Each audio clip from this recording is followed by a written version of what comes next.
안녕하세요. 성민교회를 섬기는 이혜영 목사입니다. 오늘은 복된 주일입니다. 오늘 주님의 부활의 은혜와 생명의 능력이 오늘 예배하는 모든 성도님들의 삶에 가득 넘치기를 바랍니다. 하나님은 무질서의 하나님이 아니시다. 모든 것을 품위 있게 하고 질서 있게 하라. 고린도전서 14장에서 언급한 사도 바울의 메시지입니다. 사도 바울은 고린도전서 14장에서 예배의 질서를 강조하면서 하나님의 임재는 거룩한 질서 속에서 드러나는 것이라고 그렇게 가르쳤습니다.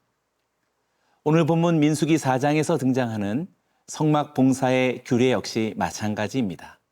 하나님의 거룩하신 임재를 어떻게 지키고 어떻게 보존할 것인지를 보여주는 그런 규례가 됩니다. 아무도 함부로 성소에 접근할 수 없고 모든 기구는 정해진 절차와 방법대로 옮겨져야 했습니다.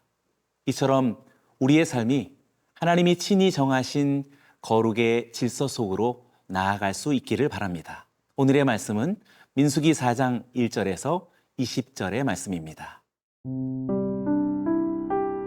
민수기 4장 1절에서 20절 말씀입니다.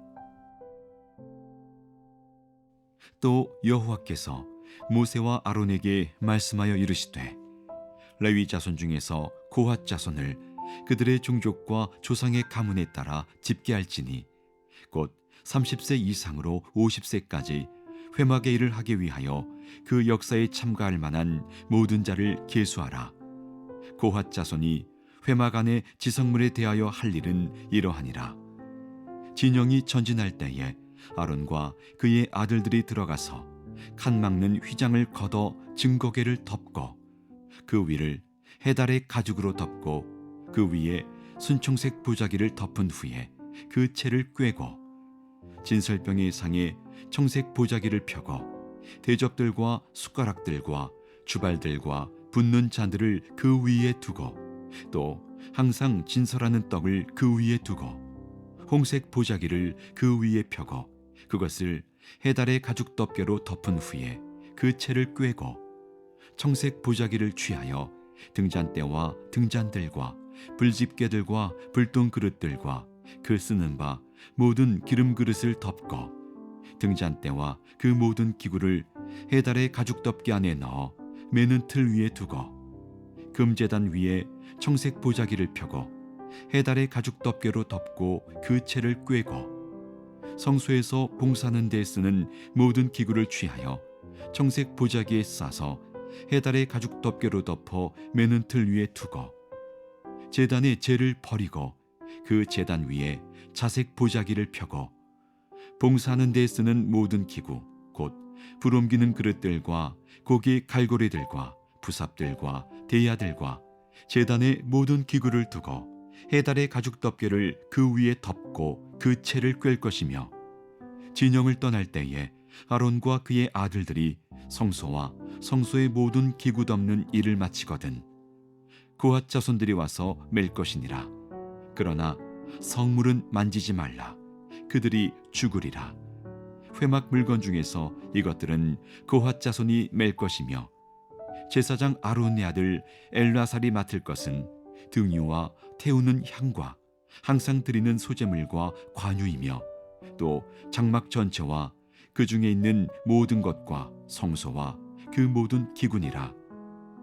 여호와께서 또 모세와 아론에게 말씀하여 이르시되 너희는 고핫 족속의 지파를 레위인 중에서 끊어지게 하지 말지니 그들이 지성물에 접근할 때에 그들의 생명을 보존하고 죽지 않게 하기 위하여 이같이 하라. 아론과 그의 아들들이 들어가서 각 사람에게 그가 할 일과 그가 맬 것을 지휘하게 할지니라. 그들은 잠시라도 들어가서 성소를 보지 말라. 그들이 죽으리라.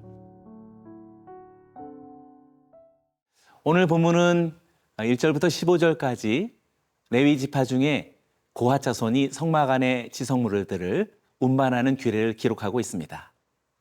증거궤나 진설병상이나 등잔대나 또 분향단이나 이런 모든 성막의 중심이 되는 모든 기구들이 그들의 손에서 옮겨졌습니다.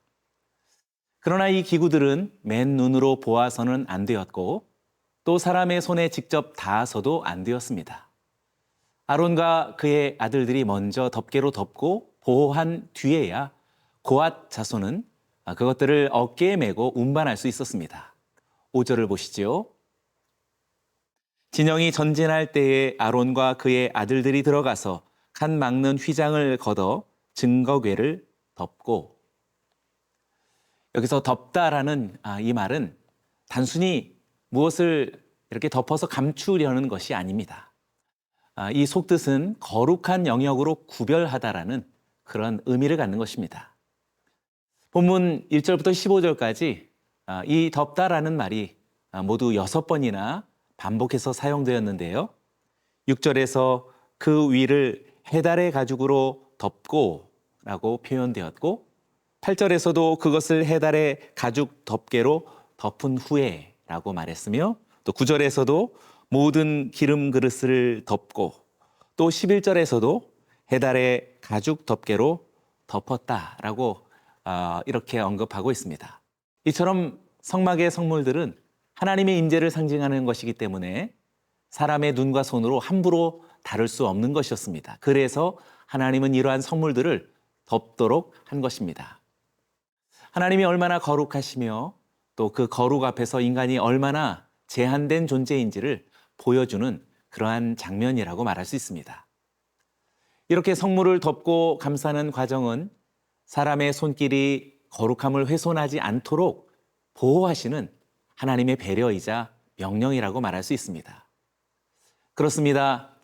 사람은 하나님의 거룩을 완성하거나 유지할 수 없습니다. 오직 하나님께서 친히 덮어주시고 보호해 주셔야만 그 거룩한 임재 안에 설 수 있는 것입니다.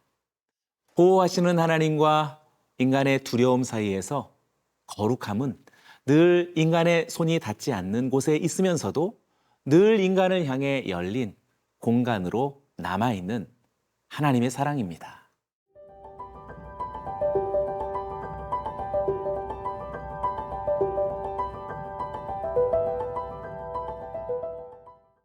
(16절부터는) 엘르아살에게 맡겨진 등유나 향, 또 소재물과 관유와 관련되어진 일련의 책임이 언급되고 있습니다. 그리고 고앗 자손이 성물을 운반할 때 반드시 지켜야 할 경고의 말씀들이 기록되어 있습니다. 고앗 자손은 지성물, 곧 지극히 거룩한 것에 접근해야 할 그런 사람들이었습니다. 19절을 보시죠. 그들이 지성물에 접근할 때에 그들의 생명을 보존하고 죽지 않게 하기 위하여 이같이 하라. 아론과 그의 아들들이 들어가서 각 사람에게 그가 할 일과 그가 매일 것을 지휘하게 할지니라. 고앗 자손들은 이렇게 하나님의 거룩함에 가까이 접근할 수 있는 그런 놀라운 특권과 그리고 축복을 가진 사람들이라고 말할 수 있습니다. 그러나 반면에 그들은 그 거룩함에 대하여서 대단히 주의를 기울여야 할 경계가 두어졌습니다. 바로 20절인데요. 그들은 잠시라도 들어가서 성소를 보지 말라. 그들이 죽으리라. 고앗 자손이 하나님의 거룩하심으로 가까이 다가갈 수 있는 그런 참 축복을 받은 그런 자손이었지만, 반면에 성물을 보기만 해도 죽을 수 있다라는 너무나도 무섭고 엄중한 경고가 따라 나오고 있습니다.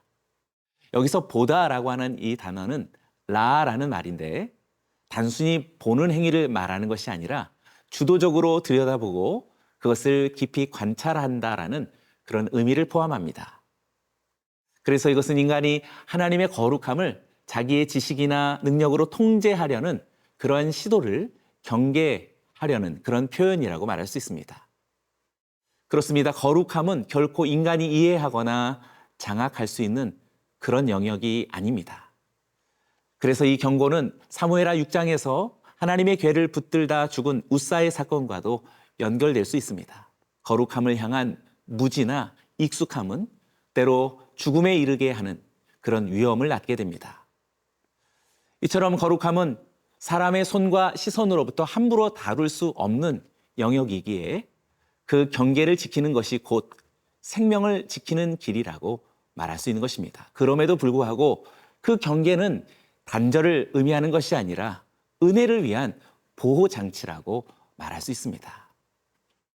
거룩함을 감추어 보호하시는 하나님은 사실 그 거룩한 임재 안으로 우리를 초대하시는 하나님이시기 때문에 그렇습니다. 하나님은 거룩함을 덮어 숨기시지만 동시에 우리에게 거룩을 사모하고 가까이 나오도록 부르십니다. 거룩함은 감춰져 있지만 주님의 은혜는 열려 있습니다. 그 열린 은혜의 자리로 오늘도 우리를 부르십니다.